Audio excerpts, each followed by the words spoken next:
that again.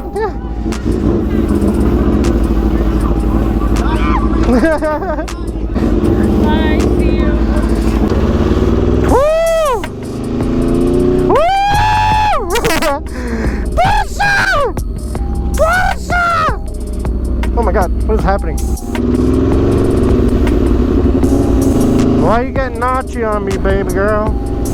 You don't like the stoppies I'm doing on ya? I could do a Q&A. Alright. First question, god damn it.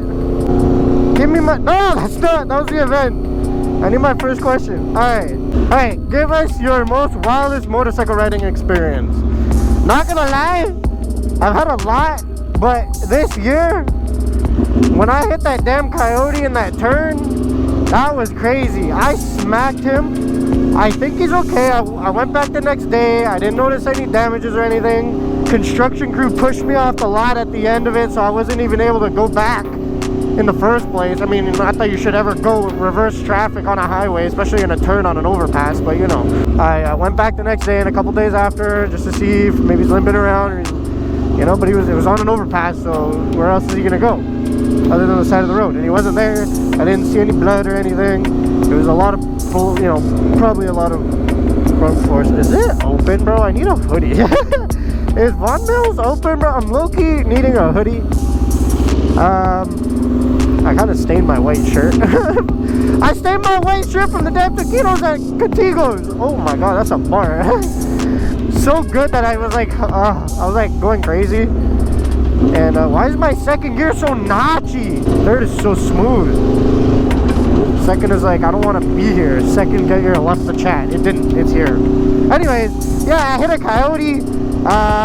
Not the greatest thing I've ever done, to be honest. See who play you open? You got lots of cars outside. No, that's definitely the nighttime lights. Oh, it's the golf thing that's probably open. Golf simulator? Is there a cop behind me? No. Hitting a coyote on an overpass is not... yeah, it's definitely not on my bucket list. So the fact that, you know, the bike was okay after that, everything is fine, nothing happened. So I can't complain. That's probably the most wildest thing I've ever done. And there's footage of it. I posted it. It blew up all over socials. So it's like, you know, that did happen. That's probably the most craziest thing I ever had. All right, next question. If I had one ride, if I had to ride one bike for the rest of my life, what would I pick? Wow, bruh, you can't. Like, I've never tried it, but probably a supermoto of some sort. Like, that's just your everything. Like, whatever you need, you do it on a supermoto, you know, in a way. You're not gonna go 300 on a supermoto. Wow, that guy's gone. Probably a supermoto. I don't know anything about them. I just know what they do, and I probably get a supermoto. In terms of sport bikes, though, I wouldn't get an H2 as much as I love it. I honestly is no longer my dream bike. I'm gonna be dead honest. The Extrenta is probably taking over for my dream bike, because if we're gonna get a bike that has a supercharger that every 3,000 miles you gotta take into service, I was in second taking that turn. I'm out of it. Thinking for service, I'd rather just get an Extrenta. Like, it's an Aprilia, and I'm loving the Aprilia so far. I cannot say anything. I've had some hiccups with my Aprilia, as do most people with bikes, but you know, it's okay. She's been good to me. My mechanic's been good to me too. Definitely doesn't want me to keep this bike. Definitely trying to get me away from this bike and get a Japanese bike.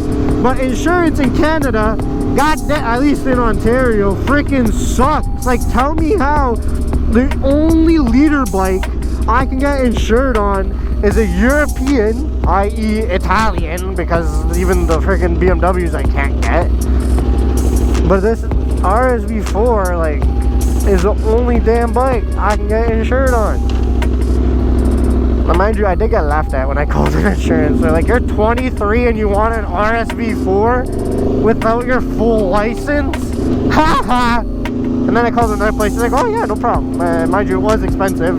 And after 2 years, it has cut in half by a lot. So, that's that. I don't know. Honestly, going back to the dream bike, wow. Hard decision. Hard decision. Very, very hard. Man, I'm gonna have to stick with the Supermoto. I don't know anything about them, but I see how fun they are. Like, it's like a street dirt bike, right? I love dirt bikes, so. And the sound of just like the brrr, brrr, I don't know how to make a dirt bike noise, but you know, it's like phenomenal. Absolutely. I believe the next question is about insurance and having, if you can get insured on an unplated bike. Can we get a bike registered to your name without having insurance? So, fun fact, the answer to that is yes, you can register a bike to your name without insurance, but it's unfitted or something like that. It's unfit. I forgot the exact words. You can, it just doesn't have a plate, doesn't have insurance, but it will be in your name because I bought a bike and I insured it. I think you can get a plate. It just doesn't get registered with insurance. That's the only thing. I can't remember. I'm pretty sure I got a plate. Unless I registered. No, I didn't get a plate. I registered it unfit. I'm pretty sure it's called unfit. You register the bike under your name, unfit, and then you get the registration in your name, depending if you're buying used or not. Whatever, you do your thing with the ownership. Otherwise, you get the ownership brand new, and it'll be registered as unfit, which means you cannot ride it on any public roads or any roads that require you to be insured. So technically, yeah, you can, but you can't ride it unless it's like down your driveway or you have a private lot. So yeah, you can. It's cool. It's a great way to start your journey, I guess. Like, let's say you really want a bike, but you don't, like for me, for example, I bought a Ninja 400 without having insurance. And I didn't, honest to God, I didn't have my license either. So I bought that Ninja 400. I didn't have a license. I towed it. I drove 2 hours to Woodstock, if all my local people know where that is. Put it in my truck that I had at the time. Towed it back home. Got the bike. Put it under my name. They're like, okay, but you can't ride it anywhere. It's gonna be unfit, not roadworthy, or not road legal. Blah blah blah blah. Can't ride it. I'm like, yeah, I know. I gotta go do my license anyways. So got my license. Called to get insurance. So it was a Ninja 400. So we were in 2022. Got my license like October of 2022. Got it insured October 2022. I called like right after. Got my certificate for passing the safety the course and all that. And then took it home. Wait, where am I in the story? Yo, I'm confused. Hold on. I knew that was gonna happen. That's why I got lost. I'm like, it's gonna change. Anyways, is my bike clicking at me? No, it's the clutch, right? Yeah. Yeah, that's what I did.